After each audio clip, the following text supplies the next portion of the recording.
Right, ladies and gentlemen, my name is Kieran, and in today's video we're going to be taking a look at all the recent updates for the Fallout mods that I've covered on the channel, from mods like Fallout London all the way to Cascadia. I wanted to do this style of news video of sorts because most updates for these mods aren't really big enough to warrant their own video, so may as well, shove it all in one place so you guys don't need to wait for like fucking weeks on end for me to finally get around to everyone. Nah, let's just shove them all in one video, fuck it, why not? So without further ado, let's dive right into the mod news. So first up, I want to cover updates on the upcoming Fallout Miami, which I know you all are very excited for, so if you don't know what Fallout Miami is, go down in the description below. Actually, no, I think I'll leave a link to the my Fallout New Wasteland playlist, so you can go check that out and go watch all the videos and catch up on all these mods that you may have missed. So anyway, yes, the Miami team recently released a trailer for their standalone mod called the Quad Barrel Shotgun, and holy shit, does it look amazing. Oh, it looks quite bloody, quite nice, quite, what's the word I'm looking for? Elegant? I don't know how to say it, elegant. I think that's how you say it, I don't know. I'm sure it can't take down a Deathclaw with one shot like the trailer suggests, but the gun does look very interesting and just so much fun to use. And it also comes with a, I think, custom melee animation as well, if I'm correct, or if that's like another standalone independent mod. It doesn't really matter, but it looks cool either way, so just let me know down in the comments below if that's like a different mod just incorporated into the trailer or not. Just, let me know. But yeah, the trailer is a very fun Rage 2 style trailer, and the mod is out now.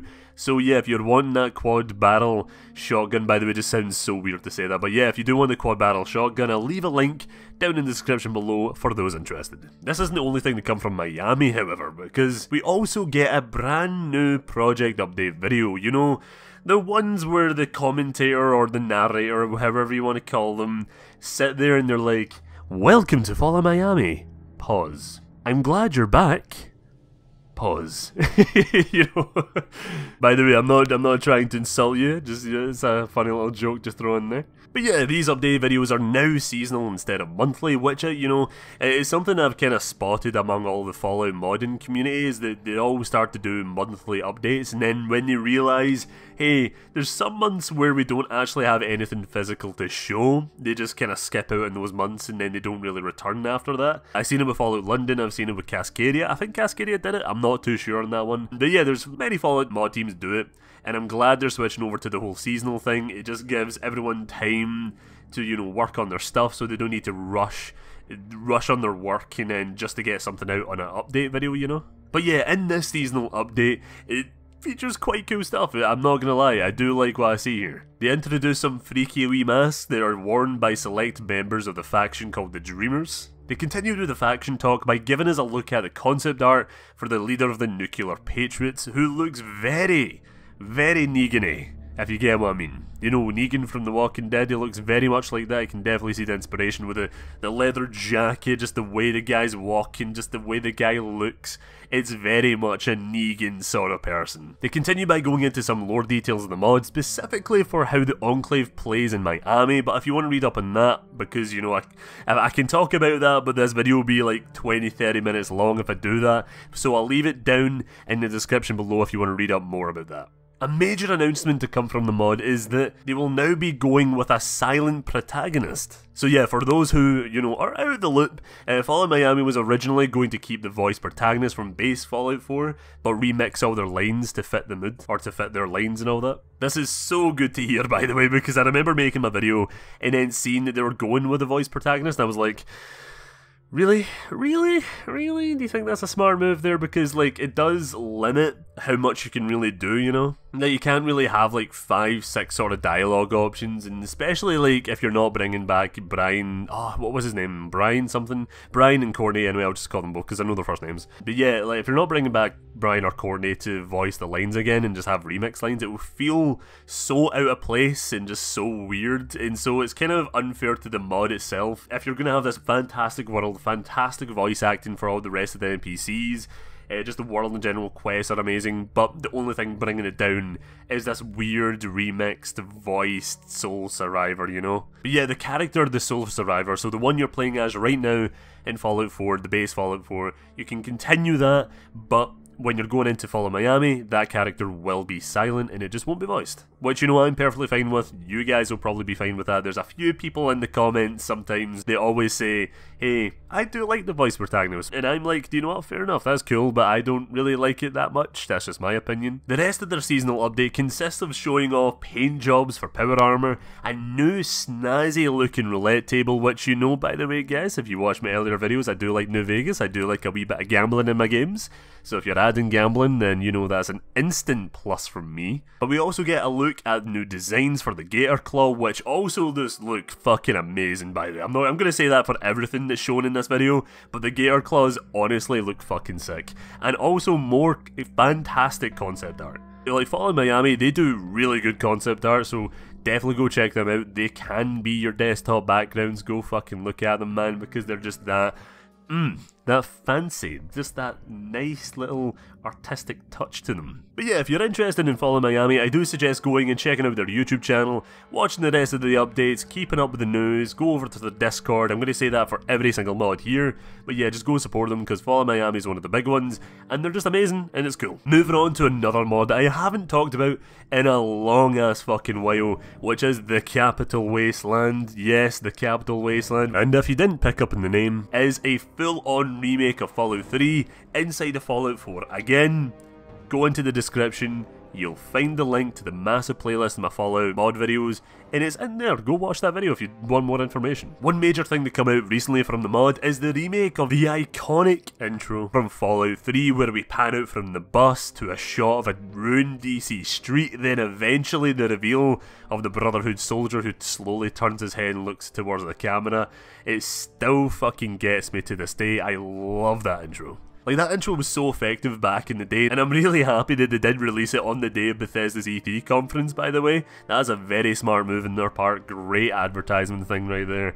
Fantastic. But yeah, the cutscene as well, I'm playing it right now, and you guys can see it. It does look fantastic. It just does, oh man, I'm so excited to dive into this mod. Not gonna lie. Now, over on their Discord, we get to see some teasers for dialogue with characters such as Dr. Zimmer, I know, that cunt. Marcus from Megaton, I know, that cunt. And Alistair Tenpenny, I know, that cunt.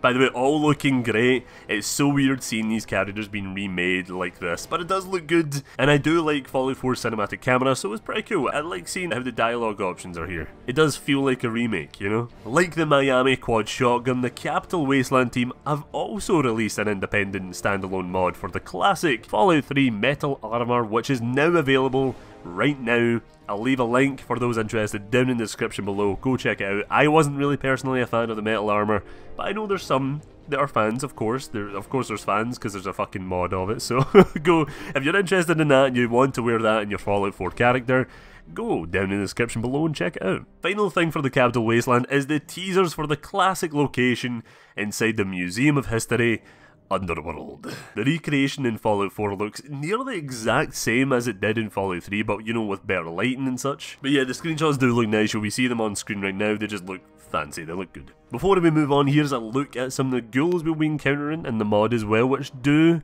again, look fucking damn good. They do look beautiful. And at first I was like, oh, are they showing us the ghoul mask? Because, you know, Fallout 3, ghoul mask. You can take over Tenpenny Tower with the ghouls if you want to do that choice. And you get a ghoul mask, which is extremely helpful, by the way. I always wanted it to return in Fallout 4 in New Vegas and stuff like that, but they never did. But yeah, moving on. Again, here's some updates for a mod that I'm really interested in, probably the most interested in, and that is Fallout London. We get a little sneak peek at a custom Gauss rifle, which will also be released as a standalone mod at some point, so keep an eye out for that over on Fallout London's Discord. You'll see it first there, so just go hang out there and wait for the mod to release. The Gauss rifle, compared to the original one, does look very unique, and the designer did a great job in having the weapon, you know, keep, like, I want to say the tone alongside the mods, you know? Fits the feel of London, just with the design of the weapon. The team have also given us a few teasers for some faction concept art. The first picture features the leader of the Isle of Dogs Syndicate, who looks like a proper 50s gangster New York sort of thing, and I hope he just looks like this in the game. The one after that features the Vagabonds, which is very Peaky Blinders, and I absolutely love it. Honestly, one of the reasons why I'm so excited for this mod is for the brand new fresh factions. Although one guy wanted a Brotherhood presence, I remember that comment, some guy was like, oh, I hope the Brotherhood make a return here, and I'm like, no, No, this ain't no fucking Fallout 76. Don't bend the lore to get the Brotherhood wherever you want. We can take a break from the Brotherhood for once, okay? It's fine, don't worry about it. Enjoy the new factions, it'll be fine. The latest piece of concept art we get was a work in progress Tommy armor, which for some reason gives me like NCR vibes. I don't know what it is, I think it's the helmet and stuff like that and just the general design, but I love the World War I style look with this one. Now wrapping up London, this piece of news is something that I personally find quite interesting, although it doesn't actually involve a bit of content that was actually shown in the mod itself. Now this news was that the teams from Fallout London and Fallout Kanawha, which is a mod again I covered ages ago, these two teams will be working with each other on their respective mods, which I do find really fucking cool that the modding community is helping each other out with the mods, and this isn't actually the first case of this happening, by the way. There have been a few people that have worked on various large scale mods, like when I was researching this video I seen a guy that worked on both Fallout Miami and a mod that I mentioned in my last Fallout 5 video called Lone Star, and that was a fucking massive surprise to me, by the way, because when I saw that name I was like, I just assumed that fucking mod was dead and gone. I did not know that was still being worked on, so I might do a video on that one day, maybe when they start showing stuff, I have no idea. But it's nice to see that name pop up, you know? So like, when planning on how to end this video, there's still a few little nuggets of news from mods, so I'm going to dash through them as fast as possible. We should call it the lightning round of Fallout news. I don't know. But yeah, from the Fallout 4 New Vegas mod, we get a sneak peek at the 10mm pistol and the Colt Single Action Army revolver, with the 10mm now being available to download for base Fallout 4, so have fun with that, go get it. Go grab it, it's a nice wee little nostalgic weapon. Fallout Cascadia, yes, it's alive, do not worry everyone. Whoever fucking messaged me saying, hey, is this mod dead? No, they're all alive, they're still kicking, they're just fucking busy making shit, you know, they're busy making their mod. But yeah, Fallout Cascadia have shown off a few screenshots of various locations, which again, look beautiful, look stunning, I cannot wait to see more of this mod. Badlands have also released a few screenshots of work in progress locations, which I have checked out myself personally in an early build of the mod, and it's shaping up to be quite interesting, it's shaping up to be quite cool. Fallout Kanawha have not really had any more updates as well, so just in case you were thinking about that, because I mentioned them earlier, no, they don't have any updates right now, not any significant ones anyway that I've seen. So yeah, just stay tuned for them, maybe they'll post a video at some point. So yeah, that was most of the recent updates of these mods. What do you guys think of this style of video? Would you rather I do all these updates in one video rather than short videos for each mod? Let me know down in the comments below, I'm very interested in your thoughts. Again, please show your support for all these mods over on their discords, because they are all great looking mods and always looking for help, so go check on the discords to see if you can contribute in any way. I'll leave the necessary links down in the description below as well. Special thanks my brilliant patrons, Cat G, Proxy1, Devil and TJ Monster for your continued support over on my Patreon. I do really appreciate it, thank you guys so much. But yeah everyone, that was the Fallout mod news video. Let me know what you think about it down in the comments below, and yeah, again, all these mods, fucking great. If you haven't checked out any of these mods, or like there's some mods in this video that you didn't really know what it was, then I'll leave the playlist of the Fallout New Wasteland series down in the description below. It's a series where I cover each and individual mod, go in depth in the story, some of the gameplay details, what they're about, who the team is behind them and stuff like that, and you'll find out a ton more information than you would in one of these videos, so go check that out. And yeah, thank you all for watching the video, and I shall see you all next time. Bye bye.